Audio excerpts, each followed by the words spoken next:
Welcome back to the Land Investing Online course. In this module, we're going to go through due diligence. So you guys have market, you selected a market, you priced your mail, you sent your marketing, you sent your text, whatever method you chose, and now we got to do due diligence. So the goal of due diligence is to find, you want to be a pessimist here and find what's wrong with the property. So during sales and negotiation, you guys put on your sales hat, try to get that property under contract. During pricing, you put your analytics hat on. You want to get that going. And due diligence, you really want to find out what's wrong with the property to make sure that the property you're buying, or if you're getting deal funding on it, and we'll talk about deal funding later, but the property you're buying, we want to make sure is in good condition and it really mitigates the risk. Do you have anything to add to that? No, 100%. Like you want to be unbiased. You don't have an employee working for you at this point, obviously. It's you putting on all hats. You want to put on your unbiased hat and just get the correct information on the property. Exactly. So let's hop into it, guys. Welcome back. Appreciate you guys being here. And this is the final step, really. One of the final steps. We still have escrow to making that $30,000 profit, to making that $50,000. Whatever you guys' first deal come back and you're doing this due diligence now, this is the step before you make all that money. And it's a really, really important step. So we want to always make sure to have our pulse on this as well. You want to start this round with the initial check? Yeah, for sure. So this is after you have a purchase agreement. You don't want to do too much due diligence. You can do a quick initial check when you're negotiating, obviously, and we talked about that in the acquisition and sales module. But now we're going to look at land ID and we're going to take a deeper look at this. We're looking at the slope of the property. We're looking at wetlands, floodplain. We're looking at the access. We're looking at the shape and we're looking at the price. What we're doing as a whole in this portion is thinking about our end buyer. Do we have a margin to make money when we bring it to an end buyer? Is the land desirable for an end buyer? So this initial check is 9 times out of 10, when it passes this initial check, Dan, the deal works out. But this initial check, while it might be 20 minutes your first time you do it, you're going to get this initial check down to 5 or 10 minutes. And then there's other due diligence to follow. Exactly. And let's talk about this that we're looking for, Ron. So the first one is slope and wetlands. Those are the first two, and those are usually the first two we look at. It's super easy to analyze. I shouldn't say slope super easy, but super easy to pull up on ID.land. Yeah, so you can see contour lines. If you pull over to the next slide, Daniel, we can take a look at all those. So the middle one, you can see slope, and all those lines are, I think, 20-foot lines, Dan. Looks like those are 10 or 20-foot lines. I'm not sure exactly. That is a more sloped property. That is slope that is going to drive end buyers away. Not necessarily every end buyer, but it is a defect in the land. While you look at the left properties, the left properties are the exact same property. The dark blue is wetlands. What wetlands is typically standing water, honestly, Dan. Like, it's a swampy, muddy type of land, while floodplain has the potential to flood. The bottom left is floodplain, that lighter blue. The dark blue is actual wetlands. And you want to check those both. They have two separate filters.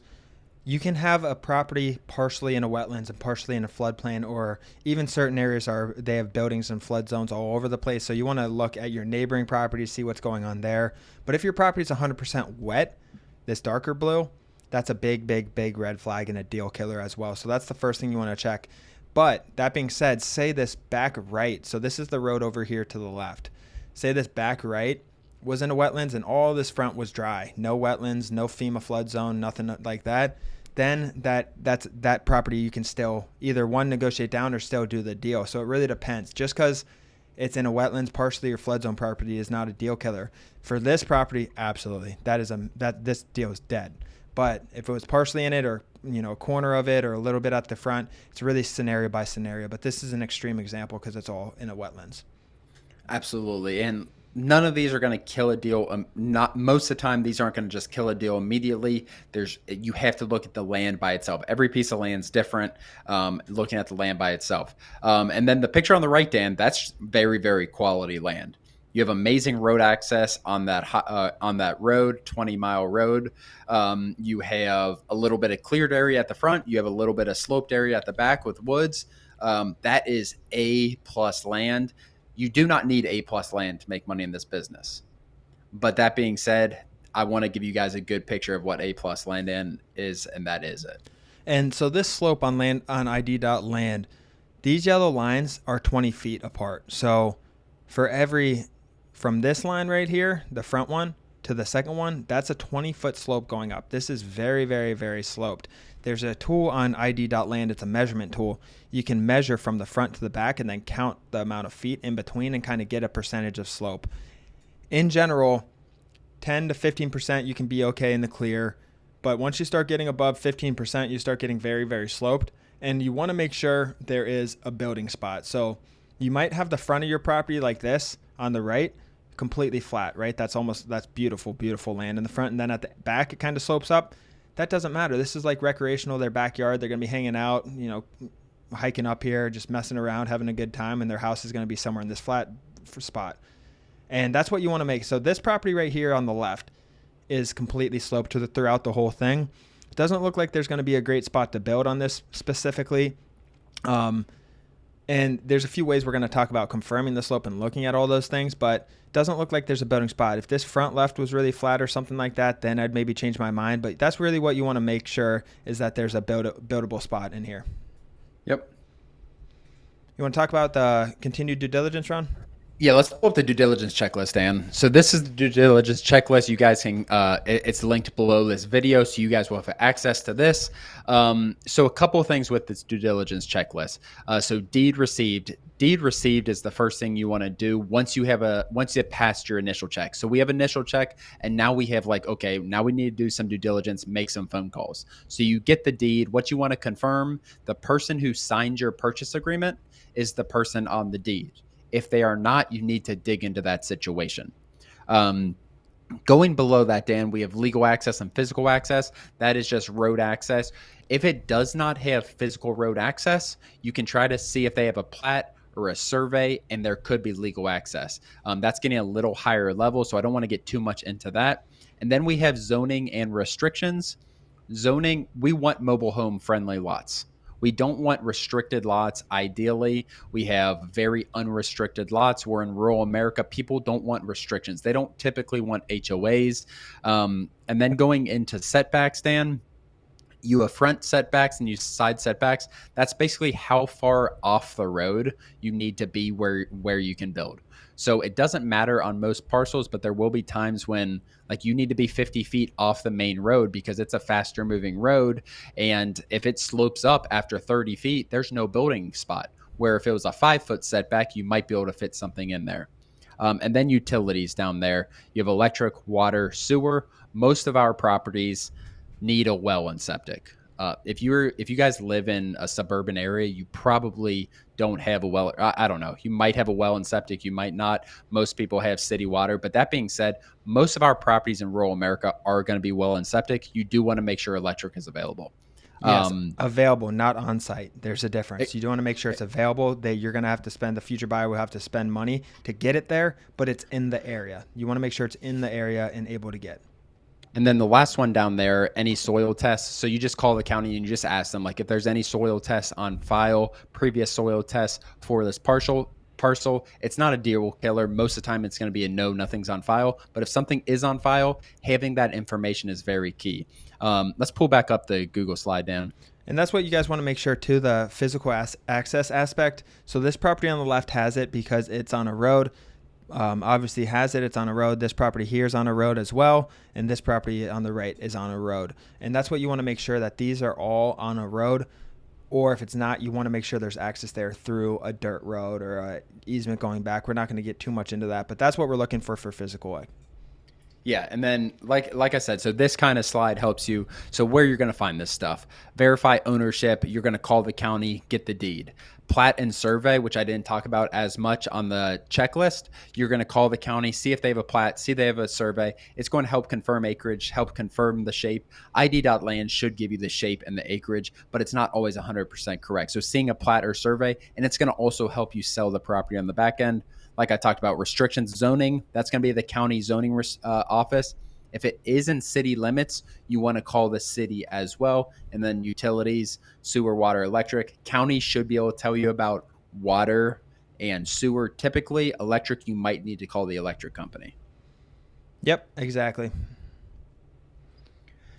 And then finally, guys, so let's say we had a parcel like that one on the left side, Dan, to 2 slides ago, the nice land. It checked that, yeah, that one. It checked the initial check due diligence.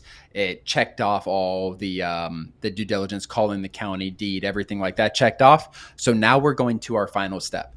Sometimes you do this final step before you send the title. Sometimes you're like, the seller wants their money. We want to get this moving. I'm going to send this the title, and then I'm going to do this. And what this step is boots on the ground. It's essentially confirming what we saw on ID.land. It's confirming that computer due diligence that we did so much of. And you're going to do this in one of two ways. You're going to either hire a droner, droners.io. I would guess I call it like an Upwork Dan for droners, essentially. You can just you can put in a location that you have a drone job, and you will get 5-10 requests for those jobs. Like, it's literally like you'll have drone people, and then you'll just get them out to your property. A lot of stuff with that. And then finally a realtor. Like, if you have a realtor in the area that you want to use a realtor for boots on the ground. You want to confirm that there's no defects. That's the important part of boots on the ground. Like, okay, I see it on a computer, or if there is something you might be concerned about, letting them know before they go out to the property. Like, can you check on this? I want to make sure this isn't too sloped at the front. I'm a little concerned about that. Exactly. And there's, between looking at the eye test, diving in deep, looking on Google Earth, looking at other things, all the filters on ID.land, you come up with a great idea of the feel for the land, and you kind of finalize that with drone or pictures. And when you guys have a question like, oh, the back left land ID looks completely wet, can you just walk around that area, get some ground photos of that area? I'm questioning the access. Can you get good examples, good pictures of what the access looks like on the ground? And they'll literally take a picture on the ground and do that. So you want to, if there's any question marks that you have, you want to address that with the droner and the realtor and kind of see what they say when they visit the property. Absolutely. Go ahead. Next, we have if the property is defected. So if it's wet partially, or if it has bad access, or if the road's just it's too hard to get for, you need a 4-wheeler. We're talking rural America. These things happen. What do? The first step, Ron, is it's either one, you scrap it and you tell them you can't buy it, like if it's completely wet. Wetlands can be sold for hunting properties, and there's some other uses for them. But if it's completely wet, a lot of times that's going to be a deal killer. The best thing to do when a property is defected is if it's gonna really hurt the sale price and the sale time, you're going to negotiate down. If it's partially defected and you're probably still going to be able to sell it for 90-95% of what you thought it's worth, that's when the decisions get hard. It's like, okay, do we want to still buy this or not? And you have to make a decision based on that. It really depends how bad the defect is that you're confirming with the droners and how that comes back. But the number one option to do when these properties come back and are defected and they're going to kill the sale price a little bit, you need to negotiate down. And you guys will be very surprised how well negotiating down works. You can take a property and offer that someone accepted for $50,000 and cut them down to $30,000 if you need to. And a lot of times they still will say yes, depending on your negotiation skills, but you'll be surprised how often that works. You do not want to buy defected properties at the wrong price. That is how you probably won't lose money, but you're just going to slim your margins and kill relationships with deal funders, etc. So you want to make sure you're getting these at the right price when they are partially defected. We just bought one that's 90% in a flood zone. I think the original offer price was $45,000. We got it for $15,000 because of that. They knew. Keep in mind, these sellers know it's wet.